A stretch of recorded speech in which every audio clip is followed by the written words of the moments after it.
Calling Flight 6. This is WSC calling Flight 6. Switch over to Martin's Creek. Theme. Keep altitude 5,000. Calling 3Q.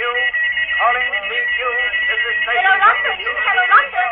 New York calling. We are ready with Mr. Albini. Storm warning. Storm warning. To all ships in the vicinity of Cape Hatteras. To all ships in the vicinity of Cape Hatteras. Low pressure. Calling car 621. Calling car 621. A robbery has been committed at Shoe Store on Main near Center. Robbery has been... Ripping the night air with the speed of light, at this moment, while you listen to one voice, the electric wings of radio speed from 10,000 high steel towers, carrying the thoughts, music, and communications of man. 36 years ago, on a Thursday in 1901, while the harsh bite of a December wind cut around a small board shack in Newfoundland, the three dots you are hearing now, representing the letter S in Morse code, sped over the turbulent Atlantic. The target, in all the world of space, was a thin wire tossing from the end of a kite 3,000 miles away. And the ears of a young Italian, poised for the electric sound as a bird for flight. He heard that sound, and the wall of time cracked. Calling all cars. Calling all cars. Hello, Australia. Hello, Australia. New York calling. Hello. Storm warning. Storm warning. Clouds low over Rock Light 6. Altitude 5,000.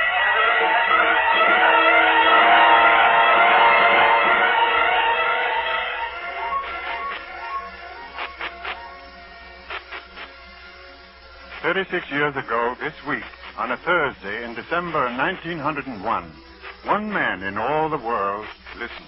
Tonight, deep in some primitive jungle, far in some snowbound wasteland, in Shanghai, Cape Town, and Medicine Hat, 500 million people are listening. At this second, as one wave channel speaks these words to you, somewhere on a tiny tramp steamer in the South Seas, a man listens to the staccato buzz, which is his bridge to the outside world. On a night-bound transport, the comforting hum of beam radio is guiding an aviator down the electric roadway to the tan bark at Croydon. The landing apron at Newark, the airport at Burbank. As these words come to you, somewhere radio has apprehended a criminal, brought warning of angry elements, comforted the isolated. This all because 36 years ago, a young man dreamed a dream and saw it crystallize into fantastic reality. Tonight, on the anniversary of this epical event, the Columbia Workshop is proud to pay homage to the father of radio, Guglielmo Marconi, by presenting a dramatization of R.N.E. Dunlap Jr.'s book, Marconi, the Man and His Wireless.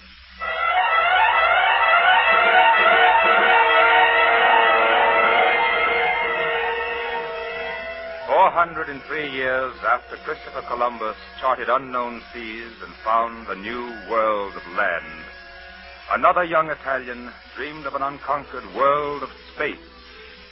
The year 1895. The Villa Grifoni in Pontecchio, Italy."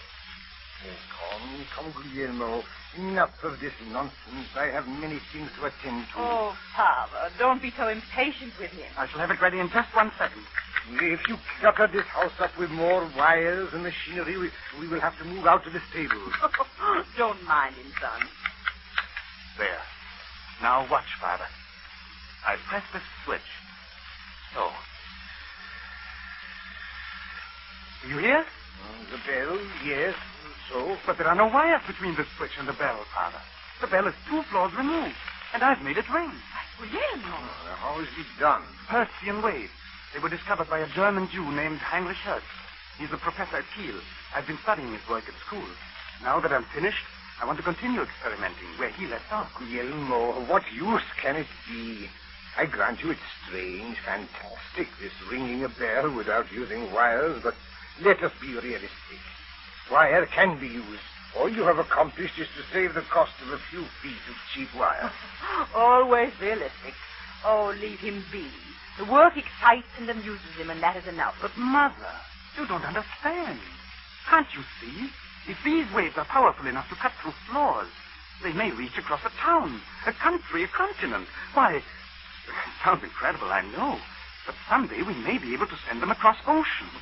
Oh, Guglielmo, I like your spirit and enthusiasm. It's a fine thing for a young man to have, but one must control oneself.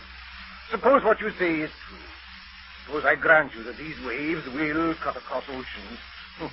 Why would anyone want to ring a bell in, say, America?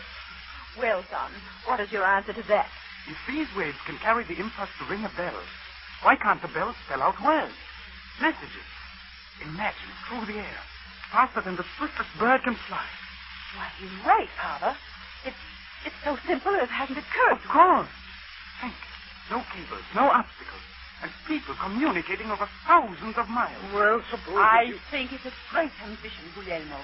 Work on it, son. Work hard. But surely some scientist would have thought of utilizing these waves as if it were possible. Someone would have learned if these waves can carry more than a few feet to ring a bell. I've thought of that, Father, and I must admit you seem right. There are men of much greater training and ability in physics. Faraday, Hertz, Maxwell, who must have tried. But there is still a chance that I may succeed. Well, of course, but it may be an idle dream. You may waste important years only to fail. Well, I'm glad you had a chance to study such things in college, but now you must be more serious. You must start setting the foundation for your career. But this is my career. Yes, Father, you must let him. Well, you can toy around with it and still shape a more serious career. I want you to study music, Guglielmo. There is something for it. It has its roots and traditions in our soil. Verdi, Prestigi, Donizetti, Buccarini. There you have men of whom the world has heard. They left something. No, I am determined to go on, Father. This work will require all my time. The world has heard of Hertz and Faraday and Maxwell. Maybe someday they'll hear of Marconi.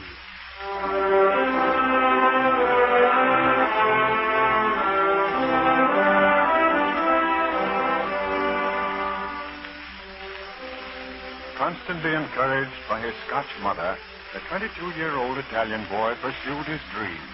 Sent the magic Hertzian waves from one end of the house to the other, and then from the house to the lawn, and soon convinced his doubting father of its great possibilities. Signor Marconi contributed $1,000, and in the spring of 1895, the boy inventor started to test wireless in open space.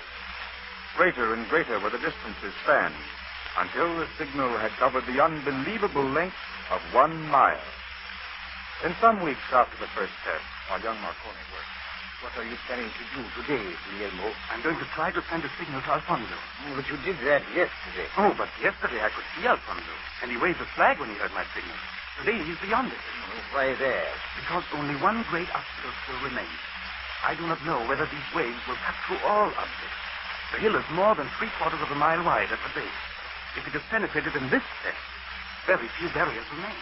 No, but how will you know if he hears you? Alfonso has a shotgun. If he hears the signal, he will fire it. You really think it will cut through? We shall see, Father. We shall see. I think you'd better stand a bit further back from the star coil. I'm using more power today. All right, Guglielmo. Thank you, Father. And now we try.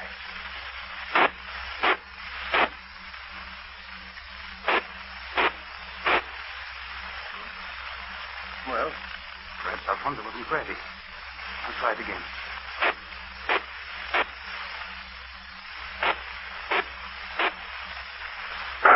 He heard it, Father. Oh. He heard it.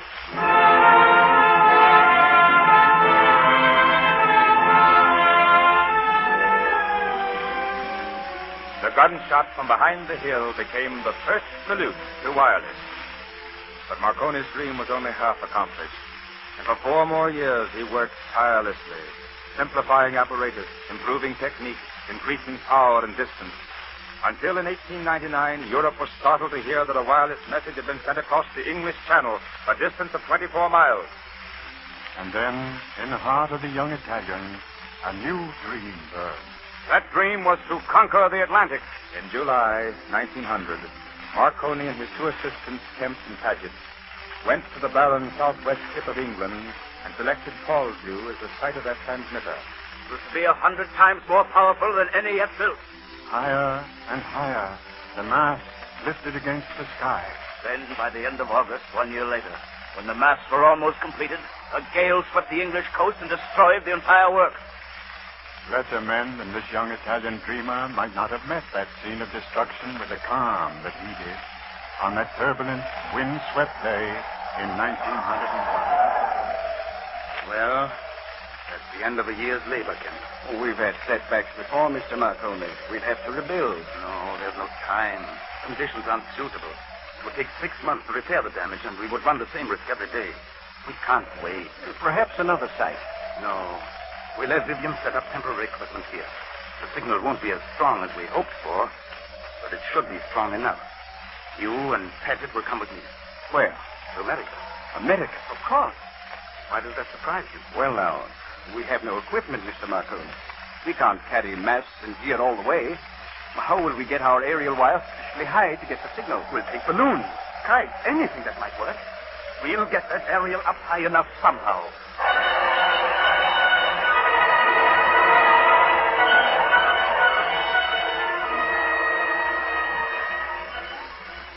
Undramatically, unnoticed, the trio of pioneers landed at St. John's, Newfoundland on Friday, December the 6th, 1901. But let Marconi's own words describe the events of a week which reshaped the destiny of mankind. On Monday, December 9th, we began work. On Tuesday, we flew a kite with 600 feet of aerial as a preliminary test. And on Wednesday, we inflated one of the balloons, which made its first ascent during the morning.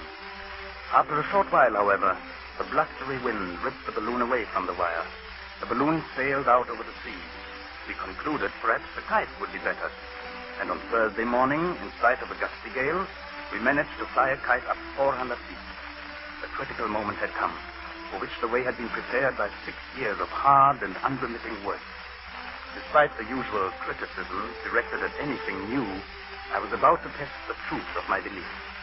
Before leaving England, I had given detailed instructions for transmission of a certain signal, the Morse telegraphic S. 3 dots at a fixed time each day, beginning as soon as word was received that everything at St. John's was in readiness. If the invention could receive on the kite wire in Newfoundland some of the electric waves produced, I knew the solution of the problem of transoceanic wireless telegraphy was at hand.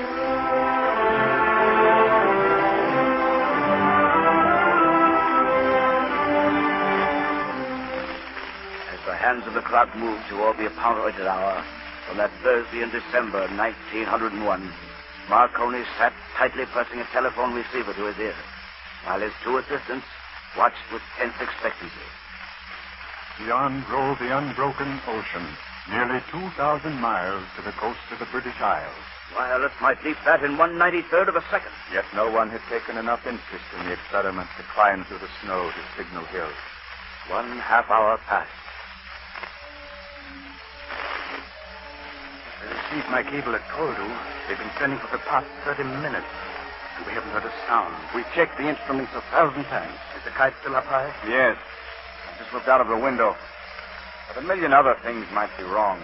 Some electrical force might have led the signals astray. Perhaps they were right in England. Curvature of the earth may be a barrier. Patience, Paget. They may not be ready in England. They may be having trouble with the transmitter. The world must think us fools, expecting a signal through all these miles of space with nothing but air in between. Quiet, gentlemen. We must listen carefully. We're only guessing the way. Our tuning is crude. We cannot expect success in a half hour. Suppose it doesn't come true. We'll calibrate our measurements better. We'll remodel our equipment. We'll try again, sooner or later. Can the whole thing be too fantastic to work? Quiet. I think I heard something. What did you hear? Please, quiet. As I imagined. You hear anything? Come here, Kemp. Put the receiver to your ear. Listen carefully. As I imagined. Wait. It's England. We've got them, no doubt about it. You've done it, Mr. Marconi. You've done it.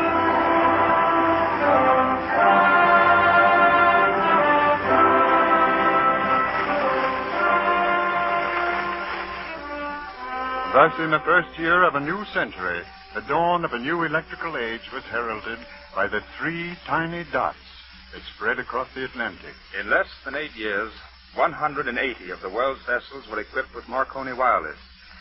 But to the world at large, it was still untried by tragedy, unproved by catastrophe, until... January 23rd, 1909.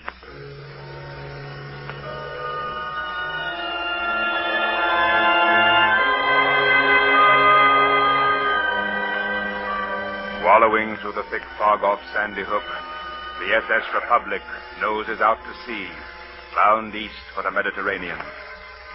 Westbound for New York, the SS Florida steams at half speed, foghorn bleating as the lookouts and bow and crow's nest peer into the fog with burning eyes, seeking the first glimpse of the Ambrose lightship. Night and fog, the throbbing of great turbines, the slow, greasy wash of the sea, and 2 great ships blindly groping in the dark. Filthy night, Quartermaster. Aye, sir, it is. Be out of it by tomorrow sundown, though. Weather's always clearer in southern waters. Aye, sir. Don't like fog, Quartermaster. Rather be in a typhoon any day to a North Atlantic fog. Who wouldn't, though? Oh, I don't mind it, sir. Something nice about fog. Quiet. Peaceful. I always thought death would be something like this, sir. Peace and a heavy fog. If death was like this and they threw in that foghorn, it'd be hell. Aye, sir, it would, but then even the sound of a foghorn, looking at it one way, ain't so bad. Sort of like a lullaby it is. So it... You're just unnatural, that's all. Well, for instance, sir, take that foghorn right now. Sounds almost human. And listen, the fog's so thick it seems to be answering itself. Holding a conversation with itself. Wait a minute, Quartermaster. That isn't a fog echo we're hearing. Well, what else? Quiet.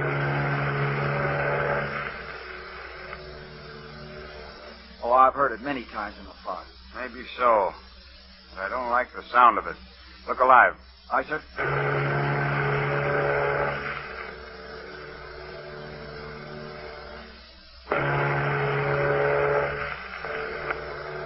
That's no echo we're hearing. That's another ship. It does seem to be getting closer. What direction it's coming from? Well, I can't tell, sir. The sound is deceptive in the fog. Quiet. I can't tell either. The sea plays strange tricks on Look it. alive. There's a ship bearing down on us. Hard aport. Hard aport, sir. Full speed ahead. Full speed ahead, sir. We can't make it, sir. She's going to crash. Hard aport, you fool. Hard aport. It's no good, sir. We're going to crash. Right now, we're going to crash. Gravity. What was that? We've been stuck amidship, sir. Order all bulkhead closed. Yes, sir. Order all passengers up the first class saloon in their lifebelts. Yes, sir. On your way below, sir. See if Mr. Finn's wireless equipment is ready. Tell him to send for help. If we ever needed that newfangled contraption, we're going to need it this morning. Aye, aye, sir. Mr. Finn! Mr. Finn! Mr. Finn! Yes, sir. Mr. Finn, is your apparatus working? Yeah, it's pretty well smashed. Collision hit just after the shack, as you can see, sir. You think you can get a message through? Power's off, but I can try my emergency batteries. Very well, do so at once. Send out the assistance call. Yes, sir. I just have to change this lead from the battery to the coil here. There. Now we'll see if we can raise fire sconces. There you are, sir. See that nice fast spark? We're getting out all right. Good. Tell them we've been rammed. Yes, sir. Give them our position and ask them.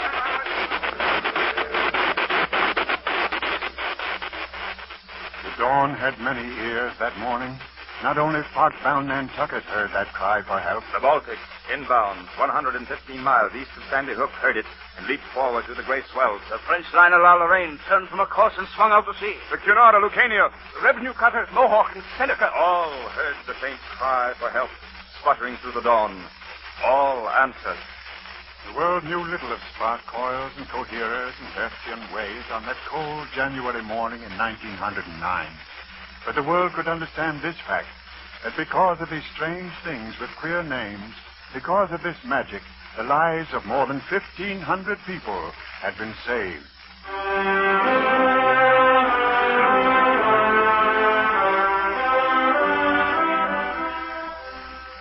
for other wonders to come. Less than 10 years after Marconi hurled the first thin signal across the Atlantic, just a year after wireless had saved the 1,000-odd passengers of the Republic in Florida, the first operatic broadcast in the history of radio occurred in New York, when on January 20th, 1910, microphones were placed on the stage of the Metropolitan Opera House, and the great Enrico Caruso's performance of Cavalleria Rusticana was broadcast to an audience of 50 listeners grouped about a handful of wireless receivers in New York and Brooklyn.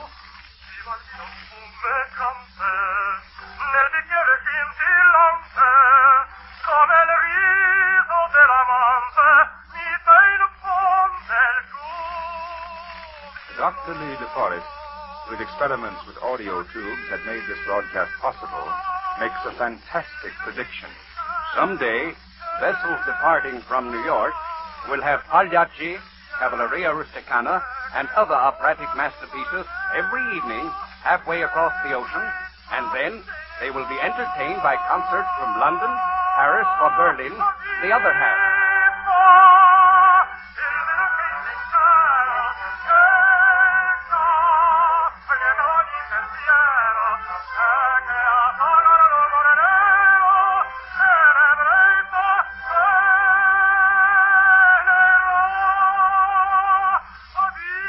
People laughed at such fanciful predictions in 1910.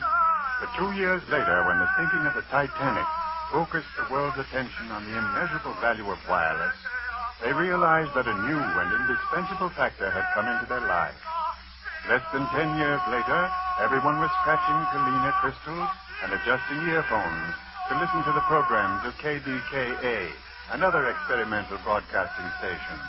And by 1922, the man who had started it all was so intrigued with the reports of American pioneering in this new field that he visited New York in his floating laboratory, the famed steam yacht, Electra.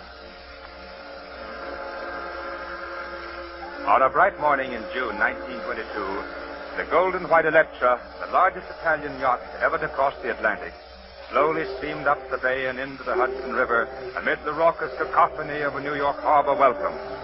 The anchor had scarcely splashed off the foot of 86th Street when the gentlemen of the press clambered over the side. Hold it, Mr. Marconi. Thank you. One more shot, Mr. Marconi, please. Thanks. Well, Miss Marconi, how's New York look to you to this trip? That's rather a difficult question, since I haven't been ashore yet. yeah, I guess it is. But I believe I can answer it, at least partially. The wireless tells me that New York is a lively place, for I have been listening to your broadcasts for the last 300 miles at sea. Yeah? Oh, I didn't know the radio went so far. Well, Miss Marconi, what do you think about it? The development of the radio broadcasting and the widespread public interest in radio here seems to indicate that the United States is far ahead of Europe. Do you think we'll ever be able to talk on the telephone across the ocean, Mr. Marconi? Yes, that is quite near. Much nearer than some people think.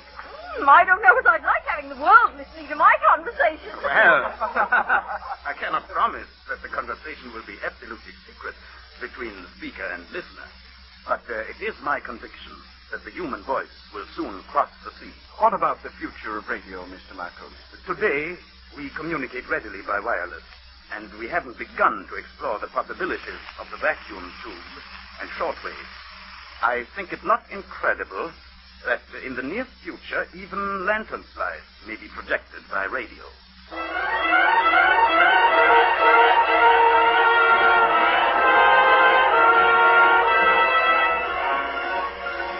But even the vision of Marconi the dreamer could not anticipate in 1922 what his life work has since accomplished.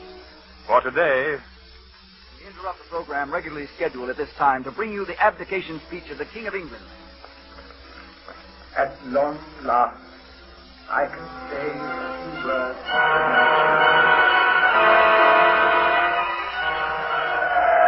Come on, snap back. Perfect up, back for a pass. No, he changed his mind. He swings around left end. 5 yards, 10.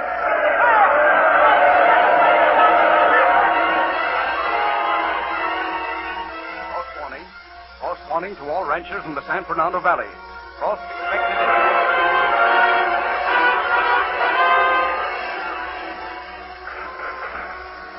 broadcasting from the point about 100 yards from the front line. Over the sound of my voice, you may have heard isolated flashes.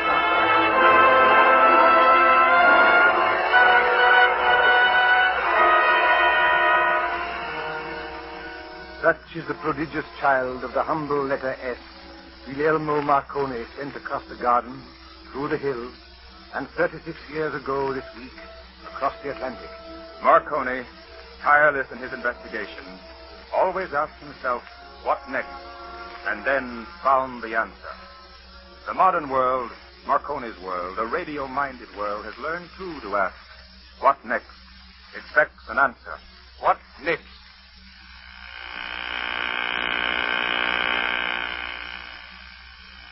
The sound you are hearing now is a television transmitter. Each second that you listen, 24 pictures are sent flying through the air to be moving images on television screens. Someday soon, just as now voice reaches you wherever you are, the events of the world will move before your eyes. That is next.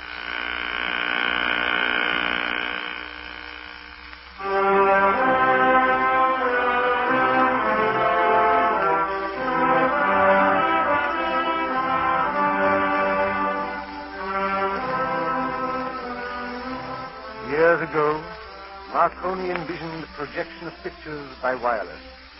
He lived to see television an actuality.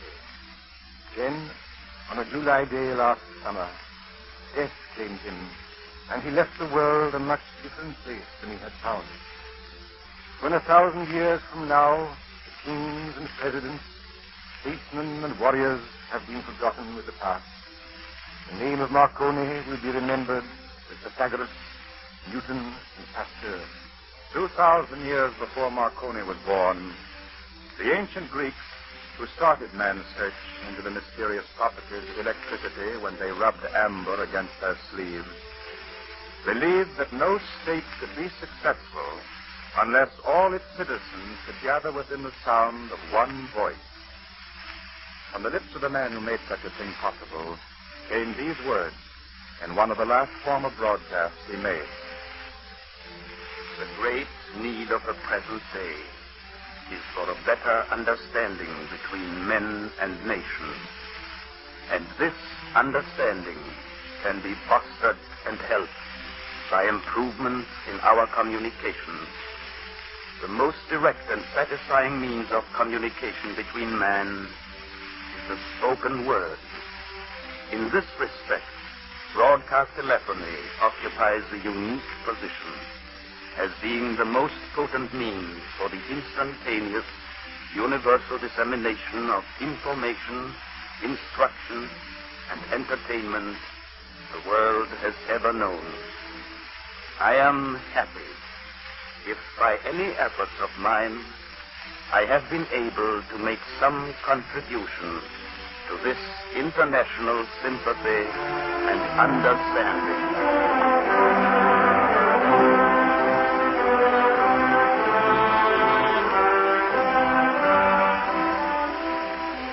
Columbia Workshop has presented a dramatization of Orrin E. Dunlap Jr.'s book, Marconi, the Man and His Wireless, in celebration of the 36th anniversary of the spanning of the Atlantic by wireless.